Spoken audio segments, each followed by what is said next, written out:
తొలి ఏకాదశి సందర్భంగా పల్నాడు జిల్లాలోని ప్రముఖ శైవ క్షేత్రమైన కోటప్పకొండ భక్తజనంతో కిటకిటలాడుతుంది. స్వామివారి దర్శనానికి తరలివచ్చే వేలాది మంది భక్తులకు ఎలాంటి ఇబ్బందులు కలగకుండా అన్ని ఏర్పాట్లు చేసినట్లు ఎమ్మెల్యే చదనవాడ అరవిందబాబు తెలిపారు. కోటప్పకొండలో పశువులతో కలిసి గిరి ప్రదక్షిణ చేయడం ఆనవాయితీ అని అన్నారు. ఈ క్రమంలో భక్తుల సౌకర్యార్థం తాగునీరు, క్యూ లైన్లు, వైద్య సేవలు, భద్రతా ఏర్పాట్లు పూర్తి చేసినట్లు వివరించారు. భక్త జనకోటి అందరికి కూడా తొలి ఏకాదశి శుభాకాంక్షలు. మరి వాళ్ళ కోటప్పకొండ మీద త్రికోటేశ్వర స్వామిని దర్శించుకోవడానికి మరి కొన్ని వేలాదిగా భక్తులు రావడం జరుగుద్ది. అందరూ కూడా మరి కార్యక్రమంలో పాల్గొని ఇవాళ గిరి ప్రదక్షిణ చేస్తారు. అదేవిధంగా మరి పశువులకి, ఆవులకి, ఎద్దులకి, జీవాలన్నింటికి కూడా గిరి ప్రదక్షిణ చేయించి వాటికి పూజ చేయడం జరుగుద్ది.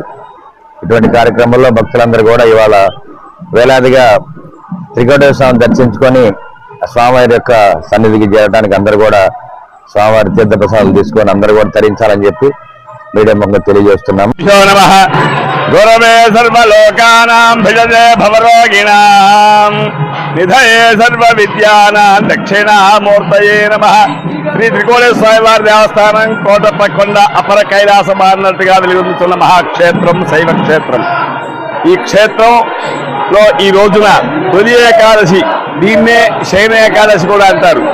ఈ యొక్క ఏకాదశికి భక్తులు ఎక్కువ సంఖ్యలో స్వామివారి దర్శనానికి వస్తారు.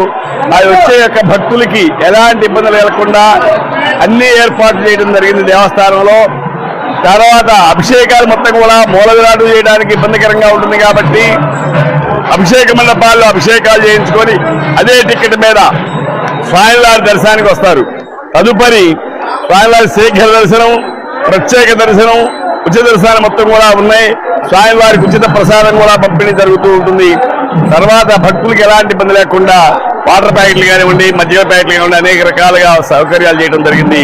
కాబట్టి ఈ సంవత్సరం బాగా ఎక్కువ మందిగా వస్తారని చెప్పని అంచనా వచ్చింది. పోయిన మాస శివరాత్రి రోజున అనుకోకుండా అధిక సంఖ్యలో భక్తులు చాలా మంది వచ్చారు.